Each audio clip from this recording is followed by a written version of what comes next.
In Palestine, they will see what the Jewish people, inspired by the hope of reconstituting their national home after the long, weary centuries of their homelessness, and relying upon the honor and the pledged word of the world community, has achieved in a few short years against great odds and seemingly insurmountable physical... Whether or not in Israel, the United States of America would have to invent an Israel to protect her interest in the region.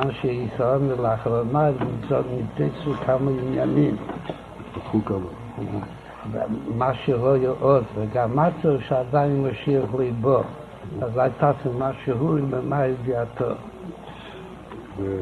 עושים. הכנראה שהיא מספיק, כאילו שהיום כבר כמה שעות בגין ועדיין ליבו, אבל יש עוד כמה שעות, אז יש להשתדל גם היום.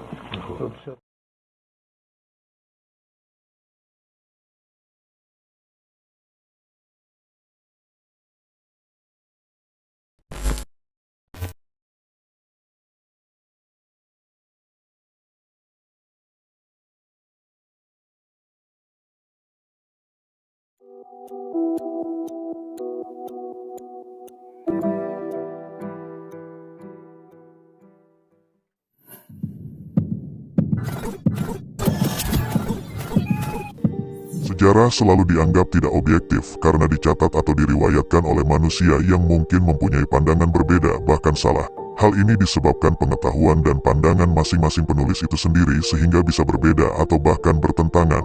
Oleh karena itu, di sini saya mencoba merangkum sejarah dari beberapa sudut pandang dan mengacu pada kitab suci.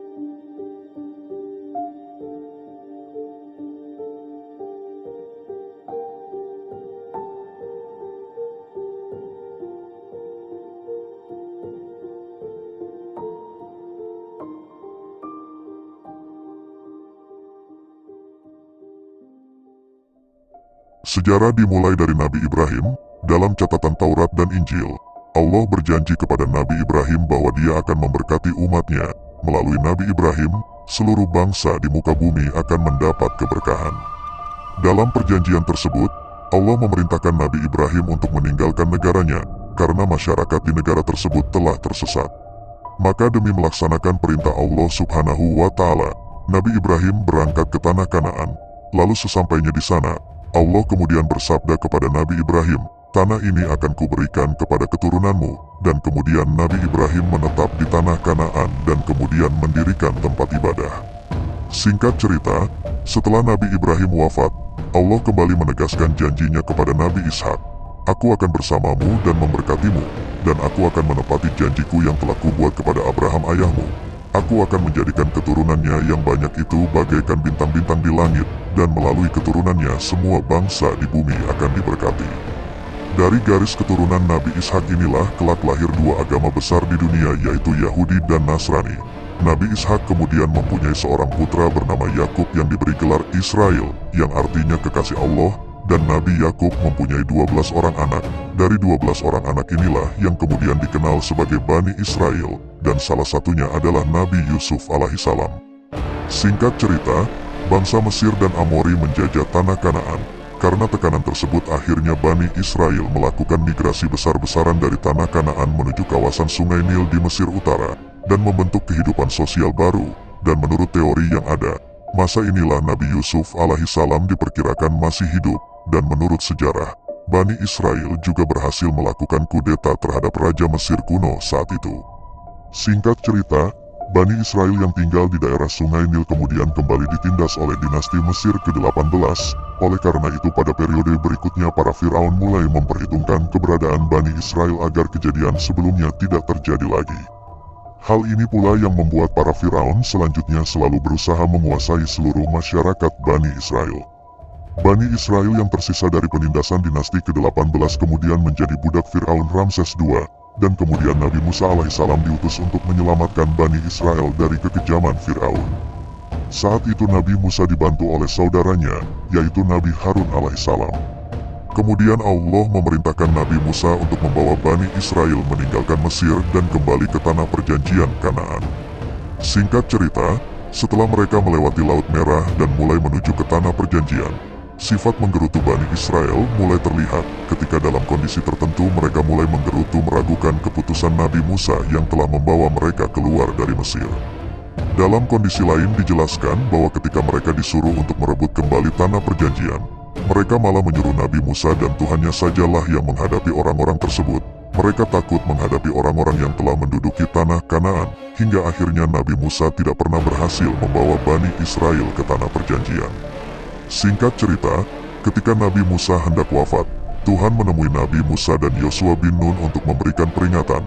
Lalu Tuhan berfirman kepada Musa, "Lihatlah, kamu akan tidur dengan nenek moyangmu, dan bangsa ini akan bangkit dan melakukan perzinahan mengikuti dewa-dewa orang asing di negeri ini. Kemana mereka akan berada, di antara mereka akan meninggalkan aku, dan mengingkari perjanjianku yang telah aku buat dengan mereka." Setelah Nabi Musa wafat, perjalanan Bani Israel menuju tanah perjanjian dilanjutkan oleh Yosua bin Nun. Barulah mereka mampu mencapai tanah perjanjian, di mana kemudian Yosua bin Nun membagi wilayah tersebut menjadi 12 bagian, yang mengacu pada 12 keturunan Bani Israel. Kemudian tanah Kanaan menjadi rumah bagi Bani Israel pada masa itu, dan puncak kejayaan Bani Israel terjadi pada masa Nabi Daud alaihi salam dan Nabi Sulaiman alaihi salam. Kehidupan pada masa pemerintahan Nabi Sulaiman begitu maju, sehingga Allah menunjukkan masa depan tahtanya yang suatu saat akan Nabi Sulaiman wariskan. Ketika Nabi Sulaiman mengetahui hal mengerikan yang siap mengambil alih kekuasaannya, hal itu kemudian membuat Nabi Sulaiman ketakutan, dan membuat Nabi Sulaiman segera bertaubat, dan kemudian berdoa agar di kemudian hari tidak ada orang lain yang mampu mewarisi tahtanya. Allah pun mengabulkan doa Nabi Sulaiman. Setelah era kepemimpinan Nabi Sulaiman, kerajaan ini pun terpecah menjadi dua. Kerajaan Israel di utara beribu kota Samaria dan kerajaan Yehuda di selatan beribu kota Yerusalem. Kemudian kerajaan utara tidak bertahan lama, dan jatuh ke tangan kerajaan Asyur, yang kemudian memindahkan Bani Israel dari Samaria ke Babilonia. Kemudian muncullah penduduk asing di wilayah tersebut, yang menyembah dewa-dewa mereka sendiri. Namun orang-orang Samaria yang kini mendiami wilayah tersebut, juga meminta Raja Asyur untuk mengirimkan kepada mereka pendeta-pendeta Israel, untuk mengajari mereka cara menyembah Tuhan di wilayah tersebut agar mereka terhindar dari mara bahaya. Akhirnya Raja Asyur mendatangkan kembali pendeta-pendeta Yahudi, untuk mengajari mereka cara menyembah Tuhan, sehingga memunculkan ajaran baru yaitu sinkristik, di mana ajaran ini menyembah Tuhan seperti halnya orang Yahudi, namun mereka juga mengabdi pada dewa mereka sendiri. Sedangkan kerajaan Yehuda bertahan sedikit lebih lama, hingga dihancurkan oleh Raja Nebukadnezar dari Babilonia. Inilah kehancuran pertama bagi kaum Yahudi. Peristiwa ini juga menjadi bukti peringatan Allah menjelang wafatnya Nabi Musa, di mana kaum Yahudi mulai mengikuti dewa-dewa asing di negeri ini. Di mana kemudian setelah hancurnya kerajaan Yehuda, para raja menyembah berhala yang disebut Baal, dewa Kanaan. Mereka mulai menyiksa dan memenjarakan para nabi yang diutus untuk memperingatkan mereka.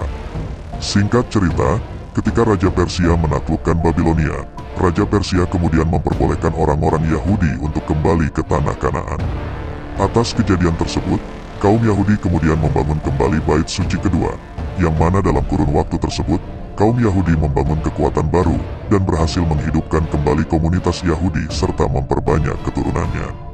Bahkan pada masa Kekaisaran Romawi, mereka masih mampu membangun kekuatan dan melakukan pemberontakan.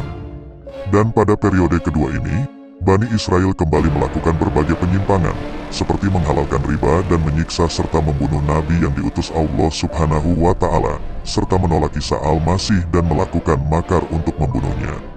Karena berbagai penyimpangan tersebut, maka Bani Israel kembali terusir dari tanah perjanjian, dan berbeda dengan pengusiran pertama yang menyebabkan umat Yahudi terkonsentrasi hanya di Babilonia. Pada pengusiran kedua ini menyebabkan Bani Israel tercerai-berai. Pengusiran kedua ini terjadi ketika Panglima Tentara Romawi menghancurkan Yerusalem, sekaligus menjadi perang pertama antara Romawi dan Yahudi. Peristiwa ini berakhir tragis bagi Bani Israel, dan kejadian ini juga menjadi bukti kekuasaan Allah dalam mengabulkan doa Nabi Sulaiman. Yang kemudian Bani Israel terus diperbudak, diasingkan, melarikan diri dari satu negara ke negara lain, hingga menyebar ke Eropa dan Spanyol.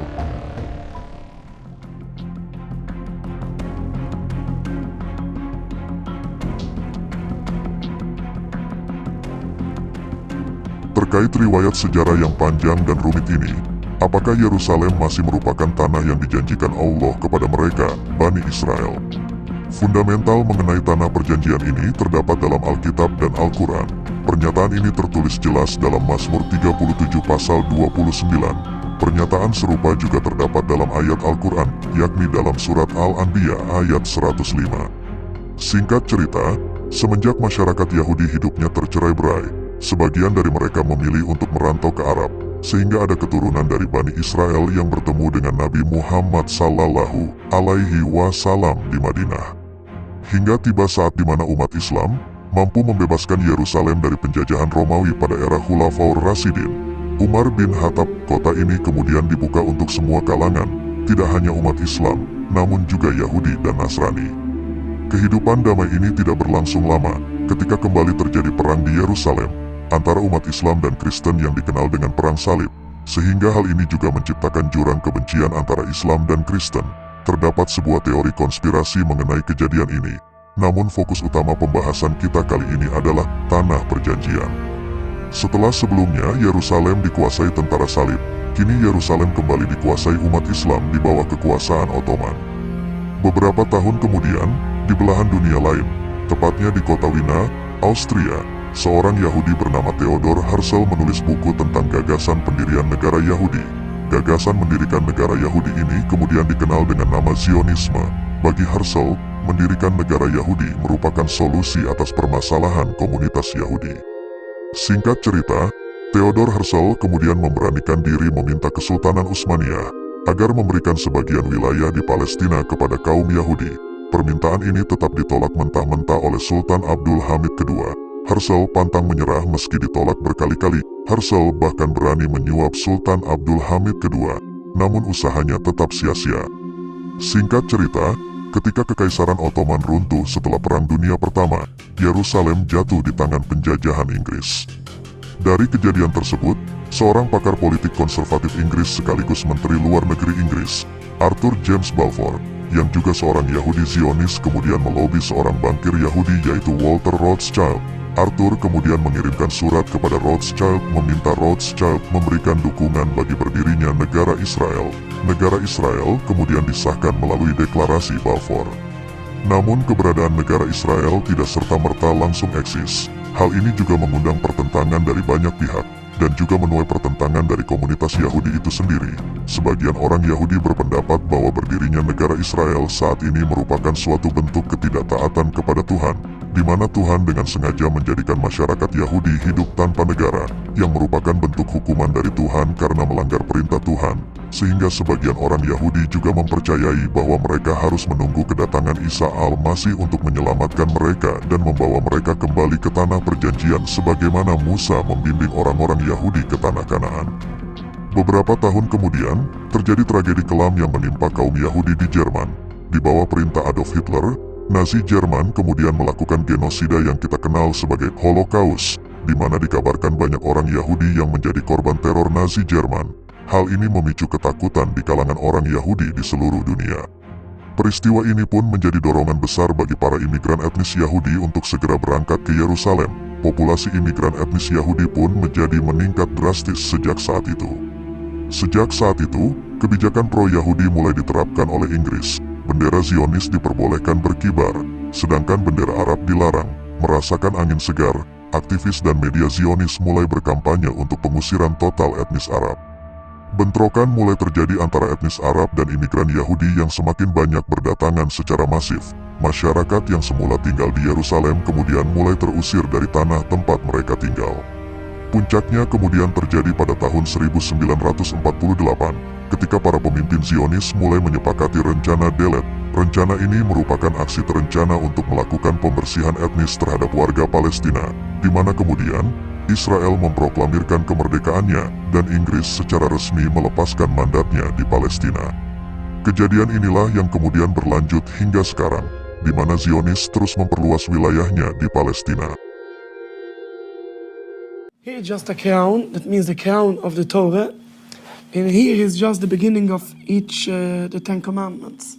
Does the state of Israel break any of the Ten Commandments? The sixth, don't kill. The eighth, don't steal. The basic of the Jewish religion is to trust God. If God send us in exile, stay in exile. We have to wait for them coming.